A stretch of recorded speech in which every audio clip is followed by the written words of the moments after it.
Hey everyone, this is science fiction and fantasy author Lindsay Baroker. And as some of you may know, the Six Figure Authors podcast, of which I was a co host, has recently ended. But I still enjoy chatting about the publishing business with other authors. So I wanted to do the occasional interview or brainstorming session for anyone who might be interested.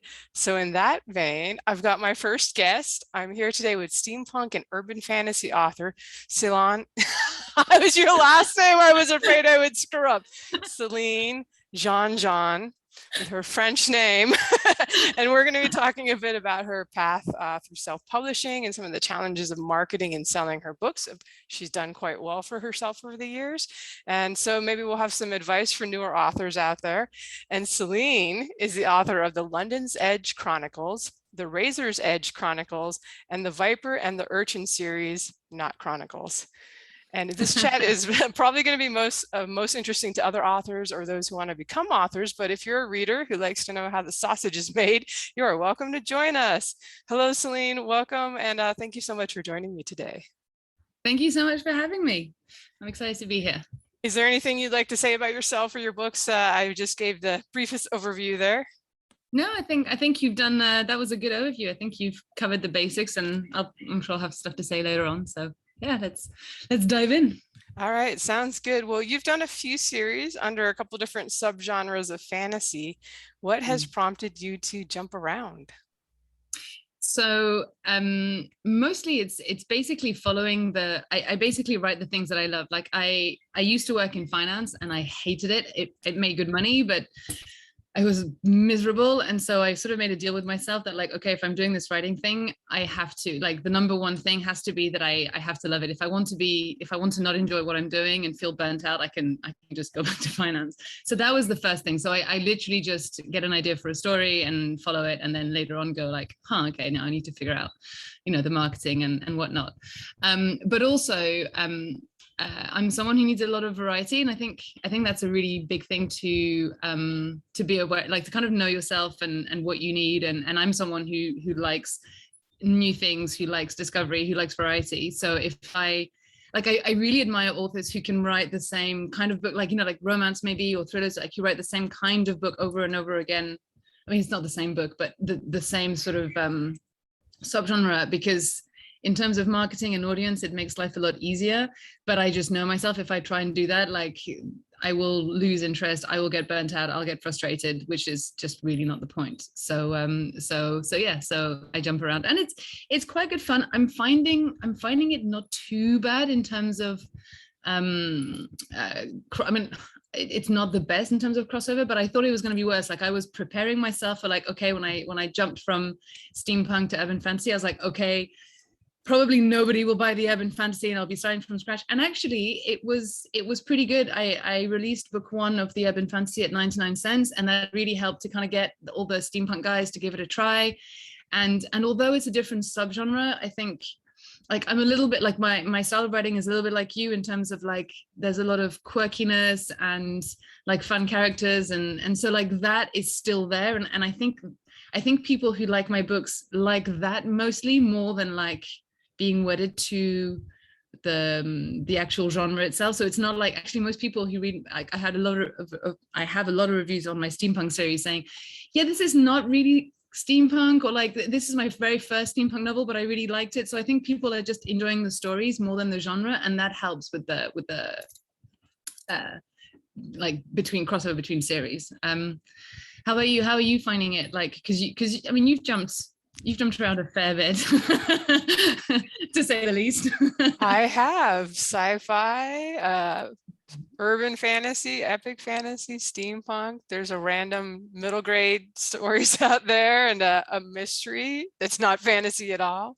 So I have, and I agree with you that I think the people who, like, their muse allows them to just focus and stay in their lane, that's easier for them, like all the marketing, all the fans, because they're just getting exactly the genre they love with every book. But yeah, if you have a strong voice and you do, like, I of course like the banter and kind of quirky characters too, I think you will get some people that will follow you, especially some readers will, all fantasy they enjoy. But I actually had the same thing when I did my Emperor's Edge series, and then I tried urban fantasy. I was like, will anybody switch over with me? Because I don't know, because I was more of a I like high fantasy and space opera. I always like worlds far, far away more than Earth. So I didn't know, like, are the readers like me or are they different? Fortunately, a lot of them are different. Yeah, but it's interesting, isn't it? Because I always kind of assume that, okay, like if people like my books, then they must have the same tastes as me because I like my books, otherwise I wouldn't have written them. And but yeah, as you say, like actually readers are not necessarily like readers are quite different, even though they obviously like we have an overlap. It's just interesting to see that as well, like that they don't necessarily follow what you would expect. So I am curious, and probably the listeners will be too, about you are in a small island in Indonesia. I think you told me before we started this. Like, are you doing the digital nomad thing and just kind of writing from anywhere in the world? And do you move often, or is that like where you settled down? So yeah, well, okay, pre-COVID, yes, I was a digital nomad. And yeah, so basically moving around more like slowly, like so it's very different to being on holiday where you just like move around a lot. It'll be like, go to one place, stay there for like a month or two, rent a house, and just kind of settle and just kind of live in the area and discover the area and what have you, and then move to another area. I've been in Asia. I used to live in Hong Kong. I've been in Asia since 2011, so Asia is kind of my turf now. But yeah, so I used to move around a lot, and I've gotten really good at being able to work anywhere. Like I will literally, if I'm waiting in a bus station in Thailand, I'll just like whip out my laptop and just sit down and just put on my headphones, obviously, and then just sit down and write. So like that's been a good thing to cultivate. But the other thing that's amazing is that by doing that, I see a lot of different things and I see different cultures and I interact with different people, and like so the amount of inspiration. So my books are very, very, not just heavily, like they are basically based on my travels. So you can look back and I can be like, oh yeah, that was a time when I was in like Cambodia, and like here is Indonesia, and here is Hong Kong, and like it's not like a straight transfer, but it's more like you take that's the fun thing about fantasy, is you can take something and you can kind of like put it in the creative washing machine and then it comes out a bit different. But that's been a good thing in terms of the writing. Yeah, I've noticed your urban fantasies. I think one is set in London, the Razor's London, whatever, and then Asia. So it's a little different than, of course, with American authors. We're like, yeah, Seattle or New York. There's a lot in New York. Got to write what you know, I guess. Well, yeah, exactly. And this was the thing, like when I started doing the urban fantasy, like obviously everybody knows like the werewolves and the vampires and all of that, but like when you're out in Asia, like they have the most crazy and fascinating myths and mythological creatures, and they have vampires and werewolves, but they are completely different, or equivalents, but they're completely different to what we have. Like I came across a vampire, and I haven't used that yet, but I came across a vampire who basically the head dislocates from the body and floats around with like the trachea and the lungs kind of floating with it, and then it goes and it feeds specifically from the bellies of pregnant women and fetuses. Like I said, it's like this really creepy thing, and like that's a type of vampire.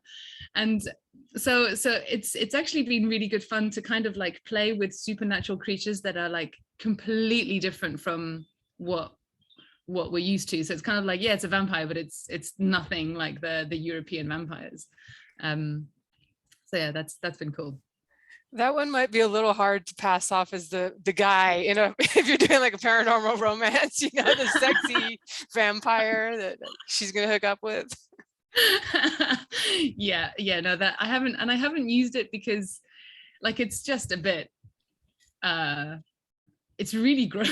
Like it's really gross. So there's a few ones that I'm sort of like, they're interesting, but like unless I want them to be a villain or something, maybe I'll use them for that. But I've kind of stuck to the slightly more palatable ones. But I don't have much romance in my books. Like it's I mean, I have actually in the Razor's Edge, I have in both series. It's like a super slow burn. They take like 6 books to hook up. So it's a bit like yours, actually. You always have something, but it's more in the background. Right, that's to keep the people reading, because at least the people that read for that, they're like, oh, they'll get together eventually. They will, but yeah. So I mean, I'm curious. I always am. I have the dogs and stuff, so I'm probably not going to hop to different countries too easily. But is it a lot more affordable over there, like as far as I would imagine? Yeah, and that's actually a really nice thing in terms of like this business. And it's kind of like when I decided to jump in and do this properly, my living expenses are super low, but like a small fraction of what they would be in the US or in London or anything like that. And so it means that I can have the very and you live well. Like, I mean, you can live very comfortably and very well and have a really nice life without needing to spend a lot. And then if you really need to, you can like bootstrap it down to like very little. And yeah, and it's a real benefit, because it means that like in terms of I can have like, you know, as a freelancer, I guess we all are, you want to have a certain amount of, you want to know that you can cover your living expenses for a chunk of time should anything go wrong, should, like, you know, you hear people having their Amazon account closed down or whatever, like you want to be able to cover yourself for a while. And that's super easy for me to do. Like I can cover myself for like a couple of years easily, more than that actually. Just because, you know, and if I need to bootstrap it down to very little, and it would still be probably a lot more comfortable than when you're bootstrapping it back down to back in the UK or in the US. So that's good. So in terms of like feeling comfortable in, you know, like not so worried about like taking risks or anything like that, that really helps. And then I think it probably makes it easier to jump in and try something new, because you just think, you know, there's not the same level of like pressure. So in terms of the genre jumping, I don't feel the same pressure as I imagine some people do who have like a mortgage, and like, I mean, health insurance sounds like it's quite a big thing in the US, like quite expensive, and like those big expense. I don't have children as well. Whereas I guess like if you have like all of those kind of things to cover, then if you found a genre that works for you, it's probably a lot more difficult to kind of go like, I don't know, I'm going to try, you know, this, go into sci-fi or go into something completely different, because you've got these high bills to pay. Whereas for me, it's like, it doesn't really matter if it doesn't work out. It's like, okay, never mind, put it down to experience and move on and do something else.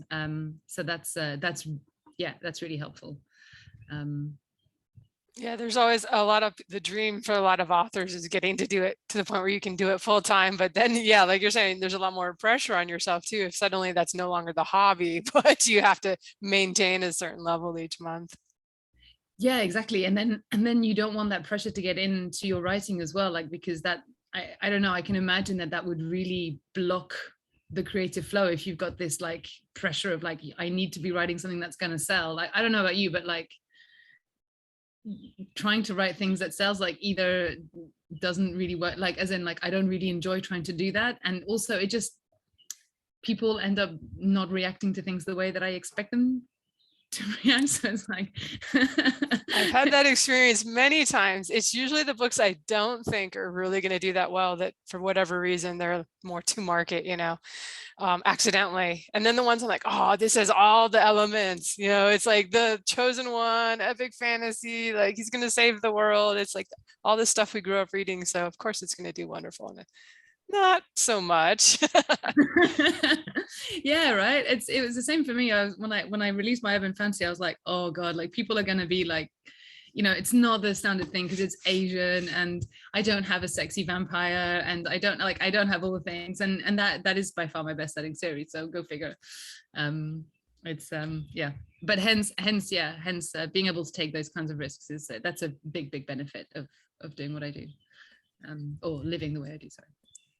Well, you've teased it a little bit, but since we were kind of talking about maybe comparing steampunk with a couple of different urban fantasy series, as far as the sales and marketing stuff goes, have you found, it sounds like the urban fantasy might have been easier, even though that's a pretty competitive genre. What was your experience as far as your advertising dollars working best, I guess? Yeah, for sure. Like way easier. But I think urban fantasy is more competitive, but it's a bigger genre. Like steampunk is like, you know, teeny tiny. And like the thing that's interesting is urban fantasy has been easier to market. Like I've tried to do Facebook ads with my steampunk series, and it was just like pulling teeth. And like I still made money, but like the percentage, like the ROI percentage was pretty small, and it just got to a point where I was like, life is too short for this. Like I just kind of dropped that. Whereas with the urban fantasy, like the Facebook ads have worked really well, but that's because like I've got like authors I can target. Like it's a lot easier to find audiences.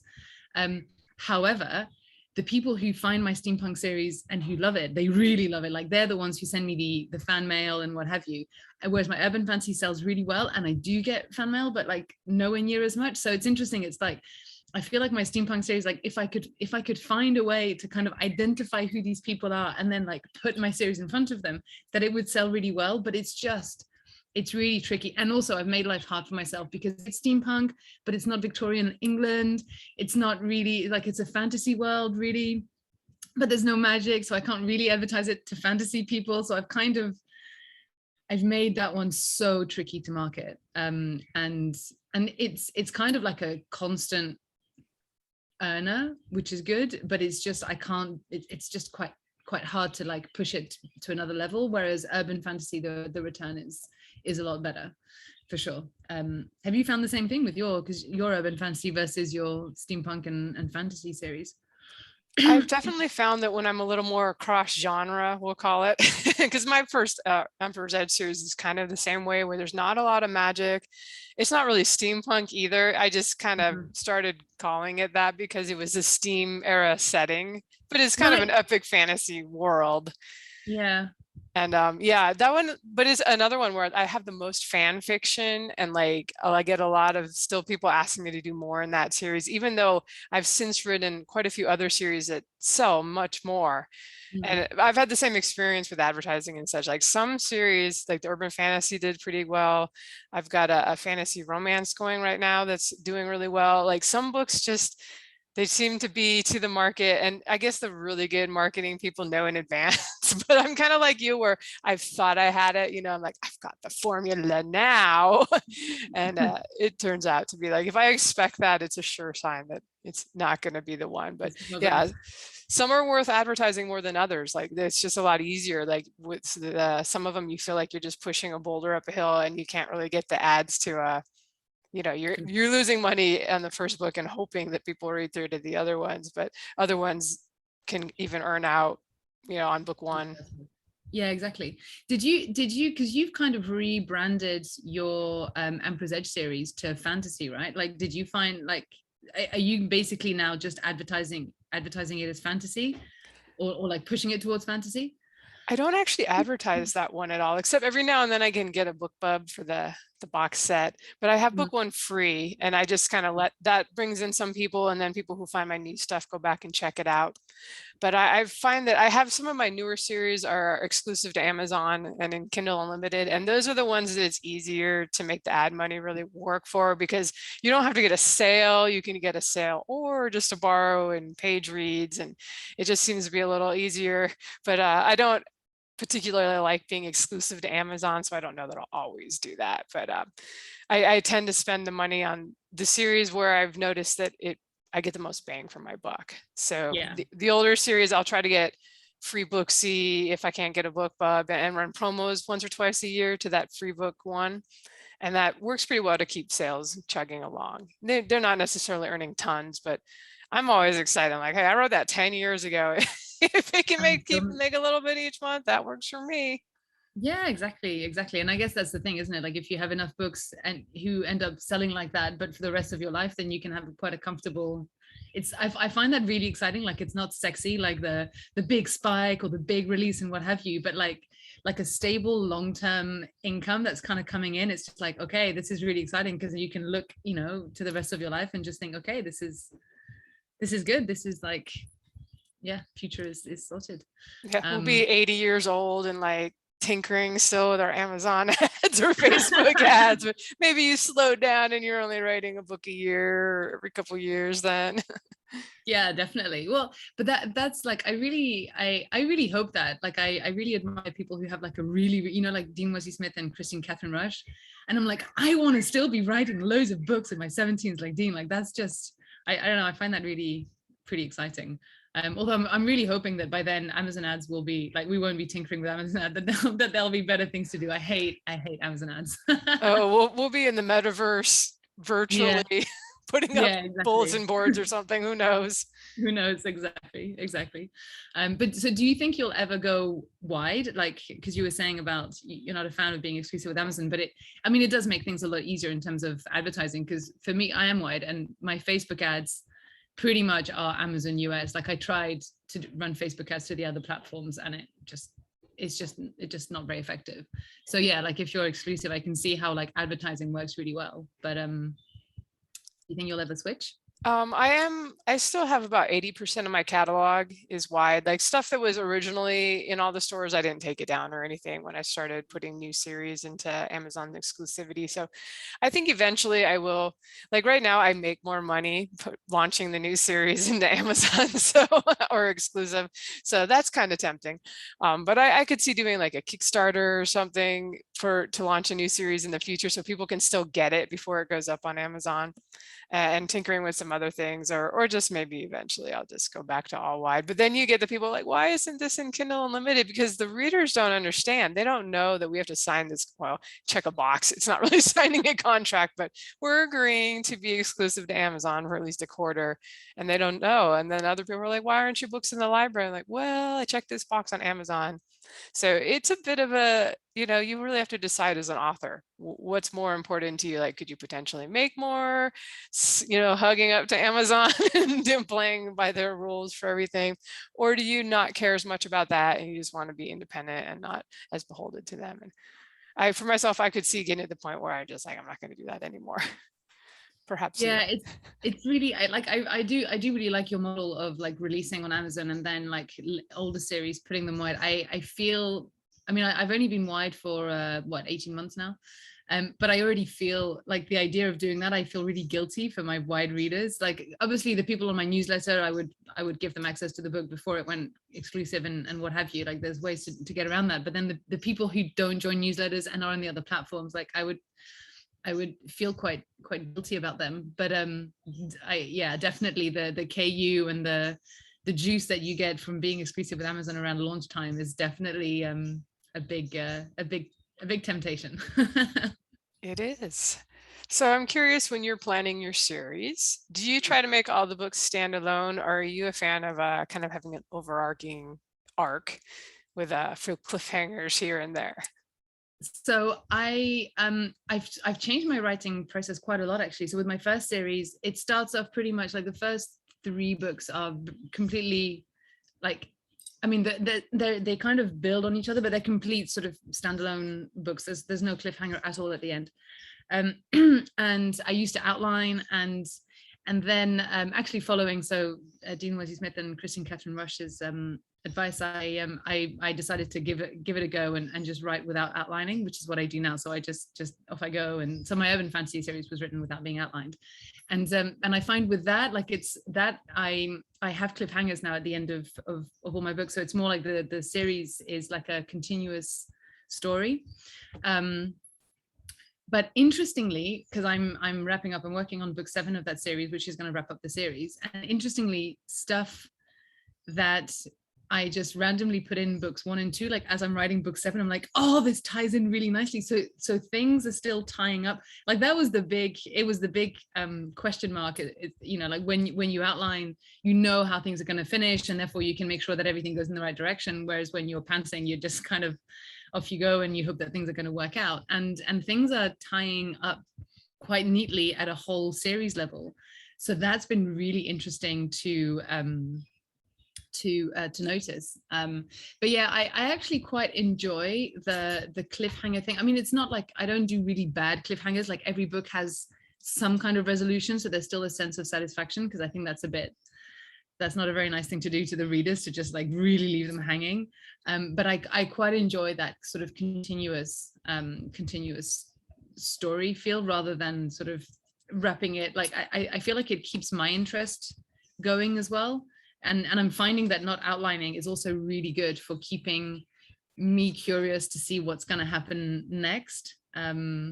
Yeah, because you're an outliner, right? Like, I feel like I remember you saying on a podcast somewhere that you started off as a pantser and now you outline. Is that right? Yeah, I went the other way. When I was pantsing, I could make it work in the end, but I often found I like would have to cut scenes and rewrite the ending and things. And so I kind of switched to an outliner when I got serious, when I kind of switched to doing this full time, and I wanted to be able to write more. I didn't want to have to spend a whole lot of time going back to completely rewrite a book. And I feel that now I can still pants a book and make it work now. You've probably found that just having the experience of having written the other series first, that some of this stuff you're probably doing subconsciously and not even realizing like, oh yeah, you know, I kind of knew how that was going to happen. It's at some point, maybe, I don't know. Yeah, I think you probably integrate story structure, like it kind of subconsciously, you've got the story structure sort of down once you've written a few books, and so it's probably easier. Whereas, yeah, I guess if you pants your very first book and you have no idea what you're doing, then you probably just go off in like all sorts of crazy tangents and directions. But like, how do you like? So for you, because you write a lot and you're super prolific. Like, what is the key thing to kind of keep yourself motivated and interested and having fun, you know, and not, because I think as soon as the writing starts to be a bit of a, as soon as you're like churning the books, or as soon as it's a bit of a chore, then like it's hard to keep the speed up, and it becomes quite heavy. So like, how do you keep yourself enjoying? For me, I still write a lot. Like I wouldn't need to write as much now. I've been fortunate enough to, you know, get a pretty good fan base and the books do pretty well. But I always have like I don't know if you're the same way, like ideas for 2 or 3 series out. And they're just those are actually the rewards. Oh, you got to finish this epic fantasy series before you can start working on the next one. And I think also one of the reasons I like having like the slow burn romance and stuff is that's kind of a teaser too. You know, like it's always fun writing that sort of the unresolved sexual tension, you know, as I didn't even know before I was an author that UST was like a thing they talked about in the fan world, and shipping. I learned all these terms. I guess I wasn't in the right forums before, but I enjoy that too. Like as a writer, I know they're going to get together eventually, but it's fun to just kind of see the progress of the relationship. I have a harder time when it's a complete, like I've done standalone romances too, but it's hard to build a series off of that. Like you have to kind of, I've done it accidentally with my Dragon Blood series. It can work. They went, because they eventually got married by like book 8. So there were still places for them to go after falling for each other. But it's definitely difficult for romance because people want the complete package in one book. And then if you're like book 2, they want a new couple. And you're like, but I like the couple I just put together. Because you probably the same way with characters, you have a hard time letting them go once you enjoy them. So what was your question? Like how I keep it fresh? I just always have lots of ideas. I read other people's books, watch my old favorite sitcoms and sci-fi and everything. And as soon as I start watching or reading something else, my brain starts like, oh, I wonder, you know, and so I don't know. The ideas are still coming and I still enjoy writing. So as long as that's true, I guess I can make it work. And I actually think it helps writing quickly, which is not everybody's thing, because I can write a novel fairly quickly. It's not like the next series is 4 years away. Like I'm like, yeah, I can start on that at the end of the summer. So that helps a little bit probably too. And do you not, so when you get to the point where you're, you know, you were saying like, oh, then because I'm definitely the same way of like the ideas for series, just like I've got so many books like coming out of my ears. And so it's definitely the reward of like, oh, I get to work on this new thing, you know. But do you find that when you get to the point, for example, where you were saying about like, okay, you have to finish the epic fantasy series before you can start on this new exciting project, does the epic fantasy series, like, how do you find that you're still enjoying yourself if you're like, you know, because that kind of sounds a bit like, oh, okay, like this is the thing that I have to do, this is the thing that I want to do, the exciting shiny thing. Like, do you still find that you're like motivated and interested and enjoying yourself with the epic fantasy series at the end, or do you get to a point where you're like, okay, no, and then it becomes more about discipline or about just showing up? Like, what's that like? I would say yes, kind of. Well, sometimes by the end of the series, I'm really looking forward to how things are finally going to resolve for the character. So I have that coming up now. I'm working on the 6th book in that series. But yeah, I can get, like when I was on book 5, I was like, oh man, and they're long too. I'm like, why did I do this to myself? I could just be writing little 70,000 word books that would sell just as well and make just as much money. And no, I've got 170,000 words here. I don't even know how like the Brandon Sandersons and the people who are writing the 300,000 word novels, That's some discipline right there too. I get to the end and then you have to edit it. So yes, a little bit of both. Like I still can usually maintain excitement and interest. Sometimes by rereading the last one, I'll kind of remember like, oh yeah, these characters are kind of fun, I enjoy them, and that'll help. But yeah, some days it is just a job. It's like, yeah, this is what I do for a living. And it's not like, if you're a plumber or something, you say, I'm not inspired today to like get under that person's kitchen sink and fix it for them and put it in a garbage disposal. You just have to do it. And I think most people, like if you only write when you're inspired for, you might, like that's how I ended up with, before I got serious, I had like 5 half novels with like 30,000 words in it, because you write when you're inspired, and then it gets kind of hard. And you're like, well, Really? maybe I'll just not do this anymore for a while. So yeah, I think you do kind of have to just develop some discipline for the days when it is kind of a grind, and find ways to reward yourself, like with anything, like maybe get some chocolate or something, a little reward for yourself if you meet your goals for the day. So whatever tricks people have to do to get themselves through. Yeah. And I think also you're right about like the writing quickly really helps, like not just in the sense of like, yeah, the next series isn't 4 years away, but also like I find that once you have momentum, like if you do like, I don't know, X number of words every day, and you do it like, like you have a bit of a streak and you keep going, it's just kind of, it just becomes easier and easier to just keep showing up. And it's like, I always find if I've had a break and then I have to get back into it, it always makes me think of like, those old the word is coming to me in French, not in English. Locomotives. Those like trains, the thing that pulls the train. No, that's it. Steam locomotive. You just said it with a cooler accent. Locomotive, yeah. When they start and it's just chuk, chuk, and they're like really slow and like heavy, and but then once they get going and the momentum, they just like, if there's something in the tracks, they'll just like bulldoze straight past it. And it feels a little like the writing feels a bit like that to me. Like if I've had a break when I've not been writing for whatever reason, holiday or something, or a trip, or and then like to get back into it, it's a bit slow, and it's really like I have to be like disciplined about it. And then once I've built up the momentum, then it becomes super easy, and I just show up every day, and it just kind of powers through, I guess. I agree. I was disappointed when I found out the cattle guard on those trains, that is actually why they are there. That is a literal term for speaking of plowing through everything in your path. Or cattle. I guess that would make even a cow, like because a cow's a big thing. Like, would that derail? But when your locomotive is going and your steam engine, that cow goes flying. So I guess we didn't actually ask you. I don't know. I should have put this question at the beginning, but I wanted people to get into like the business side. But what was your path like? Did you decide to self-publish? Like that was the thing, you were just going to do that and always knew, or did you try getting an agent and that route first? I was gonna, well, basically like because I've been wanting to be a writer since I was like a teenager. I had a brief awkward period where I used to write in French, because like I'm French, but I grew up in England, but I went to a French school, so like I was writing in French, and then my life switched into English when I went to university in England. And then suddenly it's like, oh, like, because I'm thinking so much in English, my written French isn't happening so good, but my written English is not great because I haven't been writing for years and I haven't been reading for years. So I was like, I need to pick one and focus on that. So, but I always thought, so I focused on English clearly. And, but I always kind of assumed that it was just not a possible thing, that you could make a career out of it. It was just like I didn't even go there as a job. It was just a fun thing, until I came across Joanna Penn and the Creative Penn podcast. And I was like, oh, she's doing it. Like, so, and listening to her talk, I was like, okay, this is actually feasible. Like, you can actually make this work and you can make this happen. So like, self-publishing is the thing that made me like start writing properly and like actually try to properly write and finish books, rather than just having, I just used to write beginnings, endings, middle things, little stories. Like I never really wrote proper books. And then while I was writing my first book with the idea that I was going to self-publish, I had a few people who were like, oh my God, no, like don't self-publish. Like you should only self-publish because this was back in, it was in 2014. Yeah, 2014.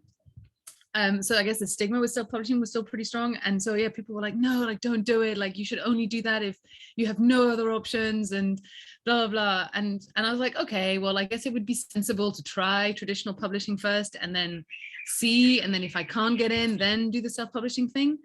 But I hated it. Like I wrote maybe 4 queries. And it felt like begging. Like I really didn't like I mean, it didn't feel like begging, but I didn't like that, like, please consider my book. Like I really didn't like that at all. I also, I'm not great with authority. Like I like to do what I want to do. And just the idea of like someone coming in and like taking over my book, and I wouldn't get full control over it anymore. I was just like, I wasn't liking the idea of that at all. And then people didn't, I'm also very impatient. So I sent out my queries, and then like 2 weeks later, I still didn't have replies, obviously, because they take such a long time to reply. And the whole thing, I just thought, no, this is like, I'm not enjoying myself. I have a really crappy like I just feel a bit crappy. And then going back to what I was saying before, like I've done the crappy job that makes a lot of money. And I was like, well, if I want to feel crappy, like, why don't I just, the finance thing, like, that's fine. Like I feel plenty crappy there. I don't need to feel crappy around my books. And so then I just dropped the publishing, the traditional publishing route, and just self-published. So by this point, I queried, it was like April, May 2015, I think, and I published my first book, July 2015. And amusingly, 6 months after I published my first book, I got a request for a full manuscript read from one of the agents. And I was like, dude, like, I've already published it. And like, I'm getting ready to publish book 2. Like, book 2 is written, and this is just, no, like, you don't take 6 months to, and that was the end of that. So, and I have no regrets. Like, I really I like the fact that it feels very empowered. And I like the fact that I can make things happen, and I don't have to wait for something to come to me. Like if I want something to happen, I can actually go out and find people who are doing this thing. Like, for example, like audiobooks is something that I'm thinking about maybe doing, or translations. I'm debating between the two. For this year, but it's really cool that I can find indie authors who are doing it, and then I can see what they've done, and then I can go out and make it happen. I don't have to wait for someone to choose me. I don't have to wait for someone to give me permission, and that's a really nice way of doing business, I think. Yeah. It's funny, I had kind of a similar experience. Like I was querying agents, and I bid, I don't remember the name of the auction, but an agent was like giving away, I'll read your, I don't remember if it was the first 3 chapters or the manuscript, and critique it and send it back. And so I bought that in May. I put it all on a credit card because I was like, I don't have this money, but I want this agent. I'm going to get her, like I looked her all up, not looked her all up, but she was in my genre. Yeah. And so I got that. I was like, this is going to be great. This is going to be great. And months pass, and she has the manuscript. And then I found like J.A. Conrad's blog in just probably September, October of 2010. That's how long I've been doing this. And he was showing his numbers, how much he was making self-publishing, just putting stuff up on Amazon. I was like, ooh, this is a possibility. And like 2 months later, December, I had gotten a cover, gotten my book edited, was ready to publish. And like that night, it was like a night before Christmas, I think, I got an email back from the agent. And she was like, oh, this is pretty good. If you want to do some changes, I might be interested in representing you. And I was like, oh my gosh, I'm ready to publish. What do I do? And I was like, I was committed at that point. So I was like, thanks. It's been 7 months. I'm good. I know you're busy, but not that I have any regrets now. Like I'm glad, because I'm like you, I'm not the most patient person. It would have made me nuts to have finished a book 2-3 years ago before, assuming you even get a publisher. Like a lot of people don't. They'll get an agent and it gets shopped around for a year, and then nothing's come of it, and you've lost all that time. So for people who super want to pursue it and want to do it, nothing against that. For some people, that's great. For me, I also don't have the patience. I want to write it, send it to the editor, publish it, market it while I still remember what the plot is, and while I'm still excited about it. And so it's been good. But you do have to be a business person. Like you have to be willing to learn. I mean, did you find that there was a lot more to learn about how to sell books than you thought when you were like, I'll just publish it and it'll be great? Yeah, well, that was, exactly. That was exactly what happened. Like, I was like, yeah, I'll publish it. And then for the marketing, I was like, what do I do? Like, I just remember I remember, like, initially when you publish your first book, I'm sure everybody does it, like, hey, you hit refresh all the time on your KDP dashboard. You're like, oh my God, is there another sale? But as I was hitting refresh, and like initially, you get I got some sales, and then things kind of quietened down a little bit. And I remember just feeling pretty helpless. Like I just didn't know what to do to make the sales go back up. And yeah, so there's definitely a lot to learn. And I think there's a lot to learn about like business in general, but then like I don't know, I think marketing fiction is such a different beast. Like, normally if you try reading any of the usual marketing books, or like advice, like it's always like, oh, you find people's pain points and you find people's problems and you offer them the solution. And it's like, but fiction is not like, fiction is this like completely emotion based, not irrational, but it's you don't logic someone. You don't say like, hey, if you need this in your life, then I have a book for you that features a vampire. Like it just doesn't really work that way. So it's definitely been quite a steep learning curve. Yeah. Did you find that was it more challenging for you to figure out like the fact that it's marketing fiction, or was like running your own business also like a big challenge for you, like when you started off? I had actually been self-employed for like 8 years at that point, and I Oh, did right. Okay. content writing for websites. I built them from scratch. Kind of in the early days, there was not much on the internet. So if you just put up a website and had good information on it, and you could get into like Yahoo directory, that was the big one. You'd get traffic, and then AdSense came along, Google AdSense, and you could put that on your site and start making money. So I thought, because I had done the online stuff, I'm like, this is not going to be hard. But I had the same experience. Like I didn't even have any sales. Like I put my first book up for $2.99 so I could get the 70% royalty. And it's like, okay, nobody's buying this. I'll just work on the next one and figure something out. I eventually gave away a free short story that was a teaser. I mean, it was a full short story with the characters from the first book.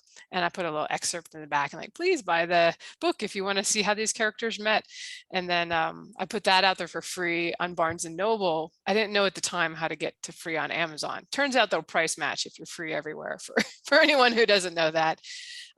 And then that was the first thing, like putting something out for free, and it got people to buy the book. So that's kind of what got things going for me. Well, what did you do that kind of helped you get some sales early on? I mean, I literally, my first book, the sales just came in. Like I got really lucky in that respect. Like it was pretty exciting. I was making a few $100s a month. I think I was making like $500-600 a month, which I was like, yeah, oh my God, this is amazing. But then it just kind of went like, it was pretty good. And then it was just going down and down and down. And I was like, I don't know what to do. But I guess because I hadn't done anything to make those sales happen, I didn't know what to do to boost them back up. So I flailed around for a bit. I tried to do, I did a Fussy Librarian free run, but then I only had one book. So that was a classic mistake. So I got a spot on a newsletter, and then, yeah, I got loads of free downloads, and I got the, like you shoot up the rankings, and then you have a bit of time where you get like sales and borrows because you're visible. So I got that, but then it finished. And I remember thinking, well, what now? Like this doesn't make much sense. So same as you, like I was working on book 2, and so I released book 2, and then I was like, okay, so now that I have a second book, it makes more sense to do the newsletter thing. So I figured that out, and that helped. And then eventually I wrote a little novella, like a little reader magnet after that. And I didn't give it away for free, actually. I was giving it away for joining my newsletter. But I was liking the idea of like price pulsing book 1 and just doing like little free runs, like, using the free days, because I was in KDP Select at the time. So just using the free days, having and just having those little spikes every so often. But yeah, it was, I just remember the feeling at the beginning, like when I hadn't done anything to make the sales happen, thinking, well, if I haven't made them happen, I don't know how to make them go back up when they start to go. Yeah, It's definitely hard to keep the momentum going too on a book. Like even if you do get some luck in the beginning, you get that 30 days or whatever. Amazon has some new books to show to people. yeah. If you are in a smaller genre, though, that can happen more often. Like maybe it's getting harder these days because there's so many new books being published now on Amazon and the other stores. But like if you can still find that subgenre like steampunk, I remember for a long time my Dragon Blood books were like 50,000 ranking in the store, and that was enough for several of them to be in the top 100 for steampunk at the time. So I should say when I got started, steampunk wasn't even a category. So there used to be like 6 subcategories under fantasy, and now there's like, I don't know, 15 or something. It's really expanded. So if you can just jump into a new one right when it gets put up before it's competitive, sometimes that can help. Yeah, definitely. And I think maybe that was probably the thing that helped me as well, because I was visible. I remember being in the top, I was in the top 100 for steampunk for a little bit, which probably helped for sure. But that's the thing as well. Like, although like things are a lot more competitive now. A friend of mine published a couple of books a couple of years ago now, but like published them and just nothing happened in terms of sales. And I remember thinking like, wow, like, okay, it's like in a way now it's a lot better because we have so many more tools, like there's so much more stuff that we can do, but it was also nice the fact that when I started I got to have like at least a little morale boost of like, yay, people that I don't know. Like the nice thing is, because I don't know anyone in the US, like whenever I have a sale in the US, I know it's a real, like when I first started, I was like, these are all people in countries that I don't know, so this is not my mother. That was really nice, like to have that little boost initially, whereas I guess like starting now, you have to have more of a long-term mindset of being prepared for no sales at first and just getting a few books out before you have enough to kind of get momentum going. Wow, your mom would buy your books. My mom checks my books out from the library. She lets me know how many are in her county library and checks them out. I'm like, Mom, I can send you a copy if you want. Like, no, I support my library. Like, all right then. That's hilarious. I love that she checks them out at the library.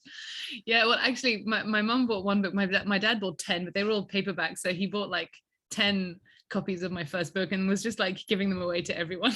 Bless him. Here you go. You want some steampunk, don't you, sir? Yeah, and I remember he gave it to a friend of his who read it, and he's a retired QC, like a retired I don't know if you probably don't have QCs in the US. I don't know what the equivalent would be. Queen's Counsel, like a lawyer thing, and technical term, this lawyer thing, and the guy was like, oh, yeah, it's well written, but like the story is completely bonkers. There's like steam powered spiders. Like, what is going on? It's like a very conservative. It's like, next time, could you just give me a thriller, please? Don't give me your daughter's books again.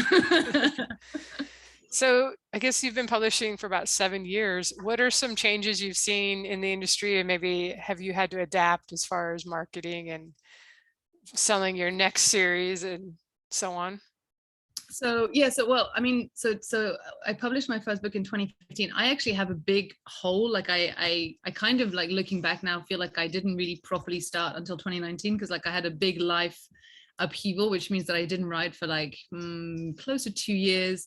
And then I published 2 books, one book in 2015, one book in 2016, and then nothing until January 2019.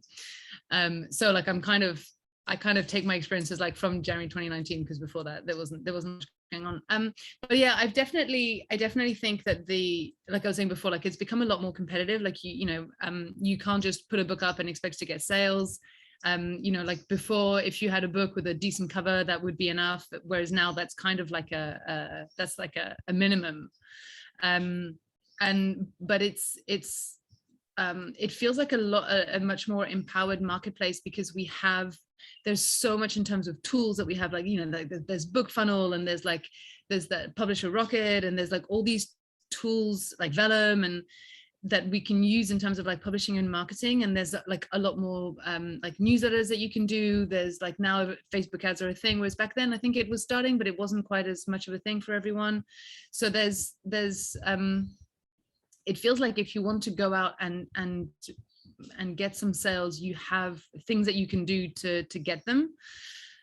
But on the flip side is, yeah, it's a lot more competitive. So you can't really coast, and you can't really sort of begin and expect that you'll make money right away, and that you'll put a book up and you'll get sales. Like that just doesn't really happen.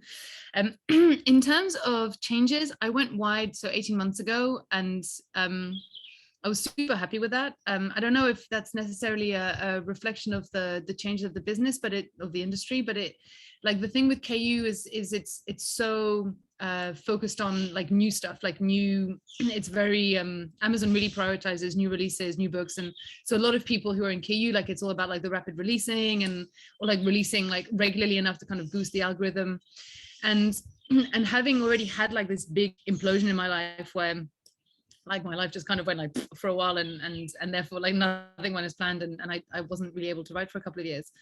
I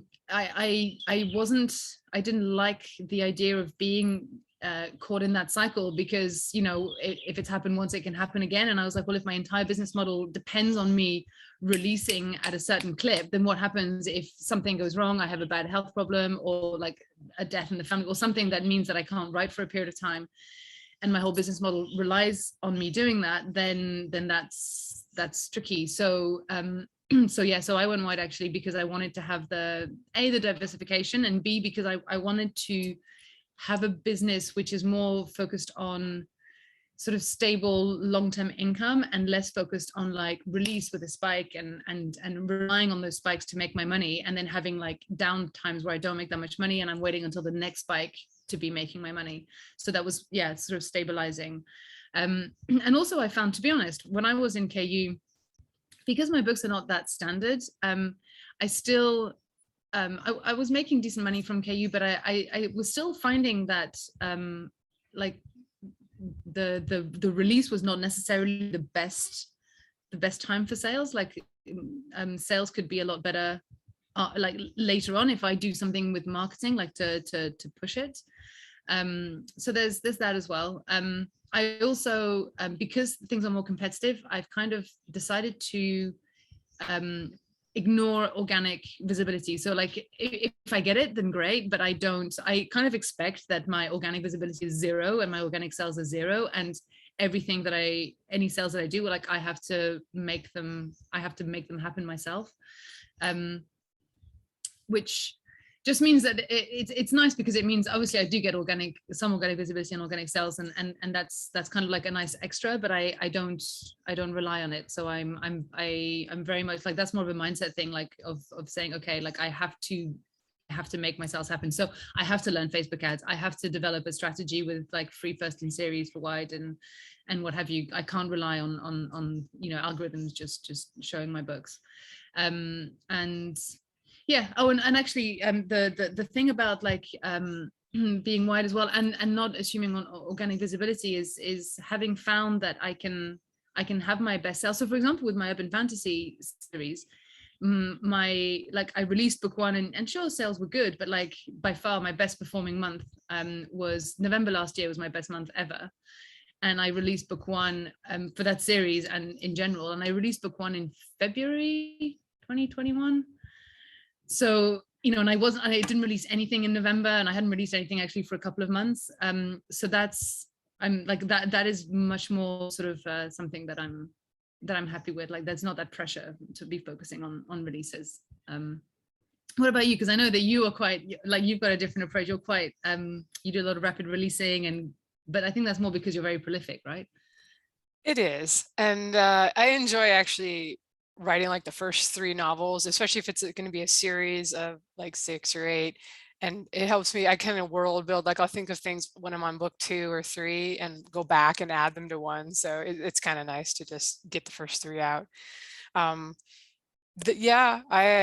find that I'm a little lazy these days and just kind of let some Amazon ads run for the most part. I've definitely put effort into building my newsletter. Almost anytime I do a new series, I'll write a bonus thing. And then at the end of the first book, you're like, hey, if you want to get the bonus POVs from this other character, like the romantic interest or something like that, sign up to my newsletter. And so now when you sign up, there's like 8 things that, that you get, and I have a fantasy one and a sci-fi one, so it gets more complicated as you have more series written.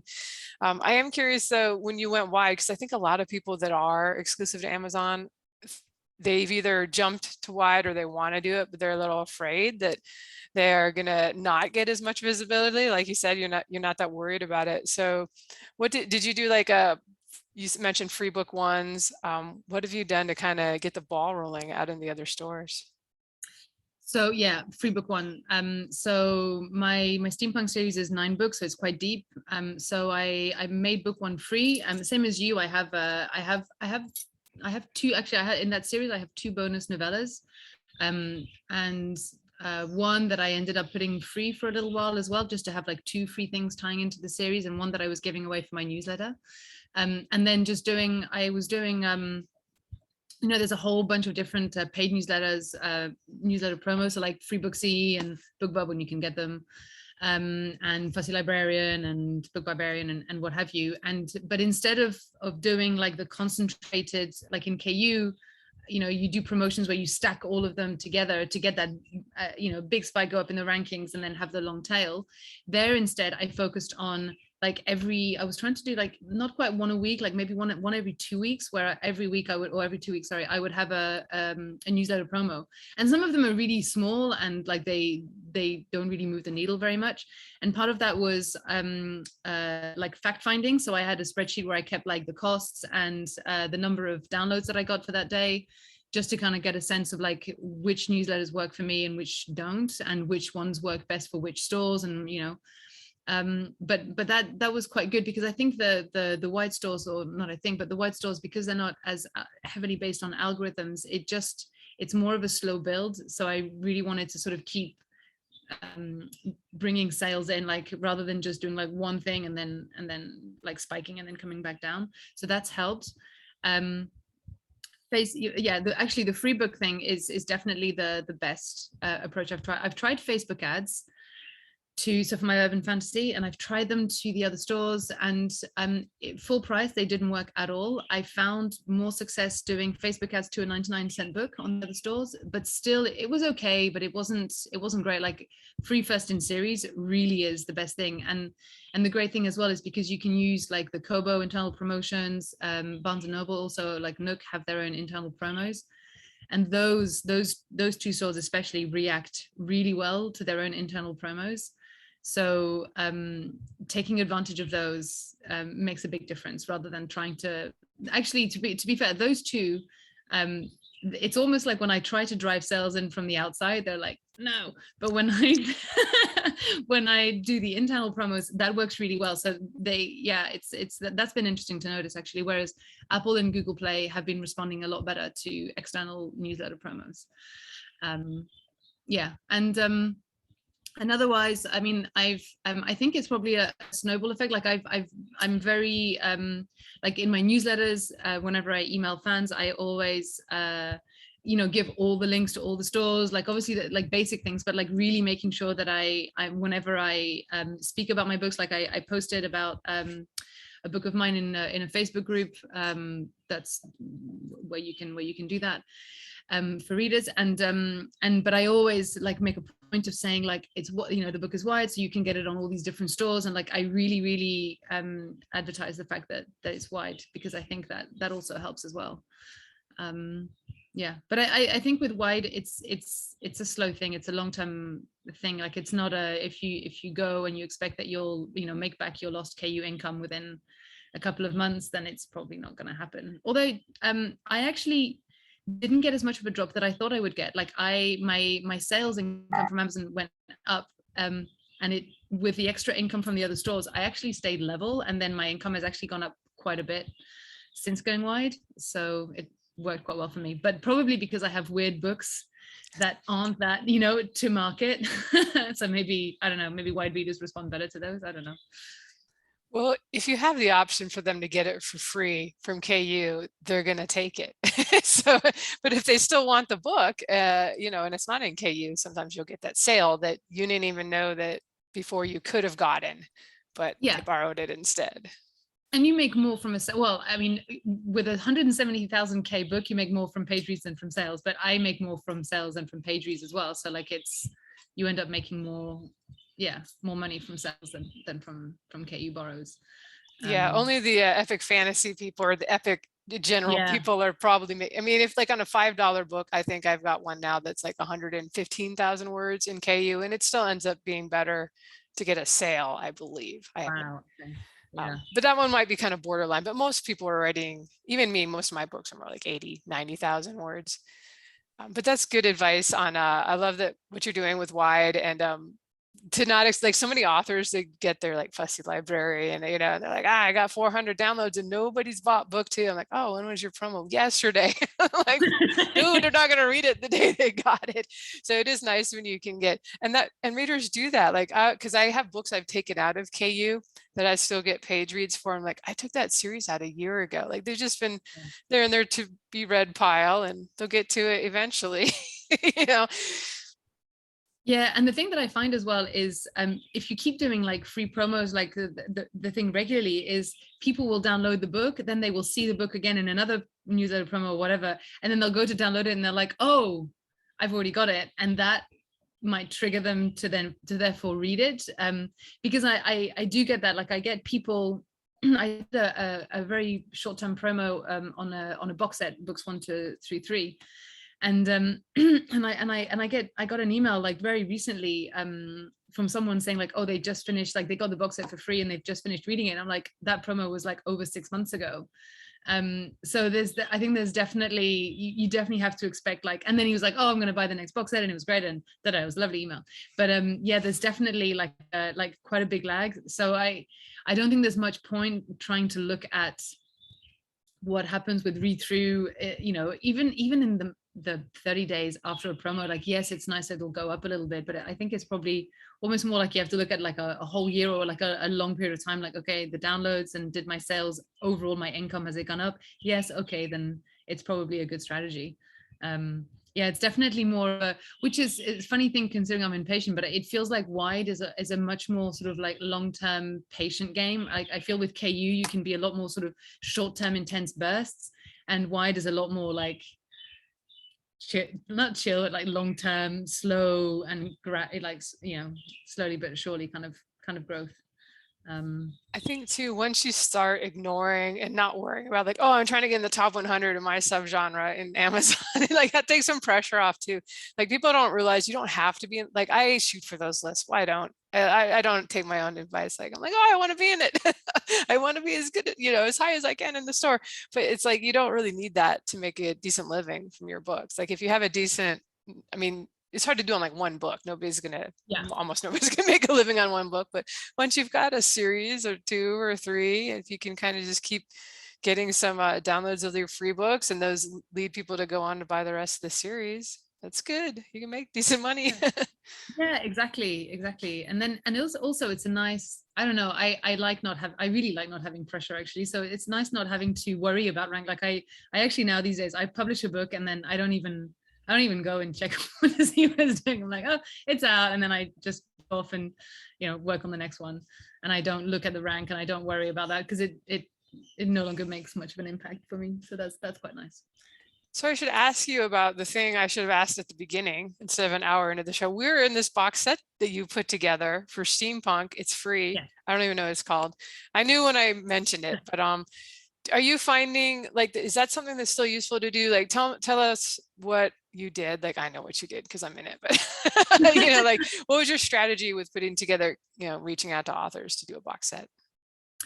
So yeah, so the strategy is, so it's we're a bunch of so in this one it's Wide. We're all Wide, and it's all of our book ones, and it's for all of us. It's all like slightly older series as well. So, you know, where sales are maybe not quite as exciting as when you're still publishing installments in that series. And I did a box set bringing them all together. I think there's 5 of us. I should really know, 4 or 5 of us. I can't remember. And yeah, put all of that together, you know, with a cover and what have you, and then yeah, published it Wide and for free. And the idea with that is that, you know, like as I was saying before, like free works really well with Wide, and obviously like a free box set is going to be that much more attractive on the Wide platforms. And the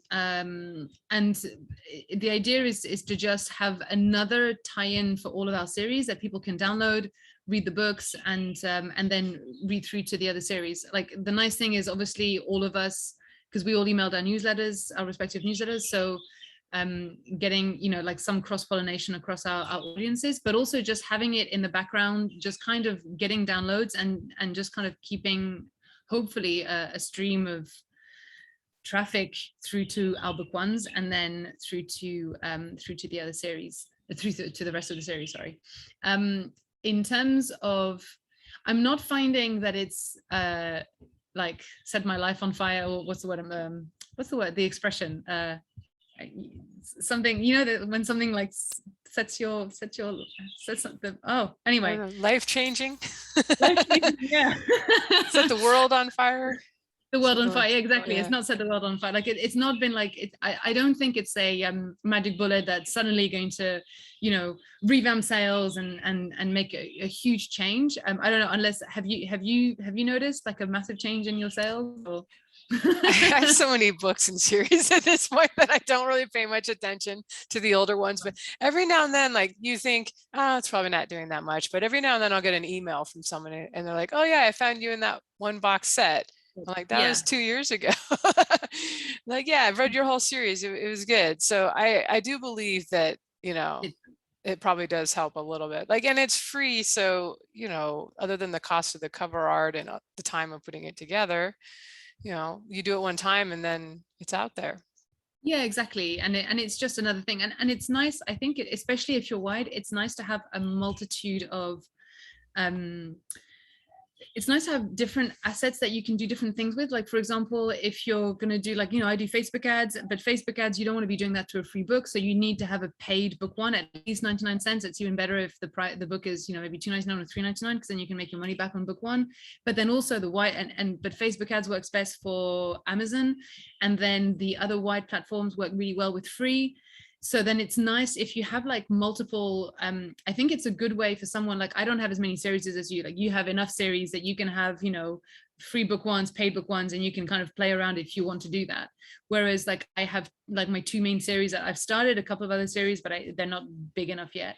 So it's nice. I think for people, if they want to have like another way to tie into a series, it's a nice way to have something free that ties into your series. And then if you need to have book one that's paid because say you're running Facebook ads, then that kind of gives you kind of both options in a way. I haven't yet, to be honest, like I applied for some internal promos like with Barnes and Noble for that box set. I haven't tried doing anything with newsletter spots. I'm half tempted to try a couple of like the cheaper ones, maybe putting the box set up for 99 cents just to like gather a bit of money from the box set, and then investing that money in some newsletter promos and seeing what happens. But it's, yeah, it just feels like an extra string to the bow, and it's just another asset that you have to play with in terms of marketing. It just gives you like that extra option to play with, which I think is good. Yeah, I'm in another one with Carolyn Gockel put it together a couple years ago, and that's exactly what she does. Is she just goes back and forth from free to 99 cents, and she'll get a little money from the sales of the 99-cent one. And you know, BookBub won't take these multi-author box sets, but a lot of the other sites will, and she'll do the like Free Booksy or Fussy Librarian. I don't know which one exactly, but she's so good about it. I'm like, thank you. I'm doing nothing. You're just organizing this. I appreciate it.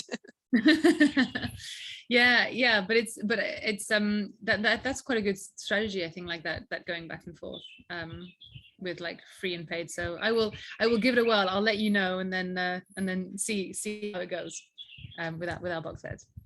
You were right, though, especially with series that you've had out a long time, you start to feel like I've already done my book one like 5 times on this site. So it's nice to have, it's still your book one, you know, with a few other ones, but it's another way to like get new eyeballs, maybe that they've seen your cover and passed on it, but maybe this box set cover or blurb or whatever it is gets people to pick it up.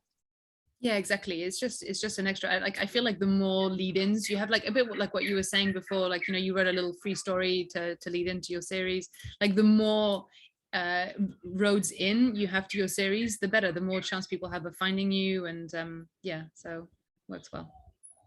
All right, so I think I've had you for about an hour, so I'm just going to ask one more question instead of, I thought this would be a half-hour interview. But you're giving a lot of great information, so I hopefully some people are listening to the end, and getting a lot out of it. So my last question is just, what do you see coming in the publishing world in the next 5 or 10 years? Is there anything you are going to embrace or feel changes that might be coming that we should be thinking about as authors? So yeah, I think I mean, I think the market's going to continue to like mature and stabilize as it is. So I think it's just going to keep getting more competitive, and it's I think like we're all going to be more and more challenged to be like more and more professional and more like proper little, independent publishing houses. So but I think that's quite an exciting thing, because it just means that you have to set the bar quite high in terms of how you do things. I think what's going to be really interesting though is the changes that are coming in terms of technology. Like there's all of the stuff with like NFTs and blockchain and like AI and like all of those things which are like changing quite rapidly. And we're not at a point where AI, actually the other day I heard somebody saying about like AI narrated books like kind of becoming possible now. So that's not even 5 to 10 years, that's now, but I feel like there's going to be a lot of new technologies coming our way, and it's definitely worth keeping an eye on it as authors, even if it doesn't seem like it's going to impact us, because eventually it will. And it's the kind of thing where you want to be Joanna Penn, and I really like it, she always says like surfing the change rather than drowning in it. So yeah, and I also think that because of this whole thing with like the blockchain and like crypto and all of these things which are building, I think we're heading towards something which is going to be a bit more decentralized. Like at the moment you have like a small number of big companies that dominate, so like we have Amazon and Apple and Google Play and and they kind of like dominate the market. But I think once we have things like NFTs and the blockchain and like that becomes mainstream, then it'll be a lot more about dealing with creatives or content creators directly. So it'll be a lot more about sort of selling from your own site and actually having like a direct relationship with readers rather than going through a third party, which I think is pretty exciting. And actually that's something that I'm considering for this coming year as well, is starting to sell books on my own sites, just to kind of keep on top of it, and so that as things progress I kind of want to be ready to kind of jump on that bandwagon, because I think that's going to be pretty exciting. But I was talking actually like with a friend about this who's really into crypto, and I don't trade crypto myself, but she's really into it. But she was saying for authors, she was like, well, maybe one day you'd be able to create your own ecosystem with like your own tokens, like your own, I don't know, it wouldn't be crypto, but like, people like your fans could be earning tokens for like participating, and they could use tokens to buy like I don't know, maps or character art or whatever assets like linked to your world, and you could like create your own world in like the metaverse. And so she had this whole, like, it was really interesting talking to her, because it's nothing that I considered, and I have no idea if that's coming, but it feels like there's going to be a lot of possibilities in terms of engaging with fans differently maybe, which will be cool. But yeah, just generally speaking, I think it's all quite positive. I think it's a bit like the industry maturing. Like, the more tools we have, then the more empowered we can become, and the more like it can become, the more empowered in business we are, the more chances we have of being successful. So yeah. What about you actually? What are your predictions for the next 5 to 10 years? No, I think yours are good, and I agree that I think it's going to be more important for us as authors to get off of like relying completely on Amazon, because they're going to keep charging more for advertising. Like, we're bidding against each other. They've got us bidding against each other for clicks. Meanwhile, they take their 30%. And then if you're paying another 50% for advertising, you're like, wait, what happened? I'm only getting 10% of this $4.99 ebook that I just sold. So I don't think that's going to get any easier, because I do it because it's easy. I'm like, it's not necessarily the best use of my money, but at this point, I just like the writing so much more that I tend to like really put 90% of my time into writing side. And I wouldn't even say 10% into marketing. It's just like usually around the new release, I'll pay attention and try to book some stuff and do some things for a while. But I think that it's going to be hard especially for newer authors jumping into that who don't have thousands of dollars a month to spend a month, or some people are saying tens of $1,000s or more a month on just Amazon ads. And it's great for them. They get all the page reads and the bonuses and everything. So it works for them, but then it's hard. Like, how do you start new with, like, I know when I started, like I said, I was like putting this auction on a credit card. I didn't know that would pay off, in 8 months or something. And we didn't have many advertising options. So maybe that was good. I wasn't tempted to spend too much on that, but it's going to be challenging. But you can build it outside of Amazon. And that's actually, I've seen a lot of people over the years do that. There were audiobooks that people were doing for free on iTunes for a while. It's like every couple of years there's some new technology or just a new thing that becomes popular. And if you can kind of get in there, and give away stuff for free, like give away your first book for free if you've got a series. There's going to be opportunities going forward. Just people do have to kind of pay attention and and see what they can jump into. Yeah, and not be scared of, like, when you hear of new stuff coming, not like be worried or be scared. Like, I know a lot of people are a bit worried about AI, for example, but it's like everything is like there's good and bad, and yeah, so like embracing it, I guess. I put out a tweet today. I said, what are you guys using now to do physical book giveaways? Like, what program is good right now? And I got an AI, what's it called? Writer AI bot or something tweeted back. It's like, I'm finding this plugin on WordPress to be quite effective. I'm like, really? What kind of books have you written, AI bot? It's like right in the, tweet handle. They weren't even trying to, I just politely said thank you, because I like to be polite, to the robot overlords that we may be serving one day. But it cracked me up. I was like, it was so fast. I was like, wow, AI bot's right on it. On the case. Well, to wrap up, could you let people know where they can find you and maybe the names of your books if they want to check them out? So the best place to find me is probably my website, which is CelineJeanJean.com. So that's Celine. Celine is like Celine Dion. And then my surname is JeanJean. So like JeanJean, basically, CelineJeanJean.com. All my books are on there. So my two main series are The Viper and the Urchin, which is the steampunk. I call it steampunk fantasy because it's kind of like it's steampunky, but fantasy in a fantasy world. And then I have my urban fantasy, which is the Razor's Edge Chronicles. The London's Edge Chronicles is the spin-off for one of the characters from that series. So same sort of feeling, but just taking place in London rather than in Asia. Yeah, and that's pretty much it. Awesome. Well, I hope people check you out, and thank you so much for the information. Hey, are there any actual steampunk books in our steampunk box set that like legitimately steampunk?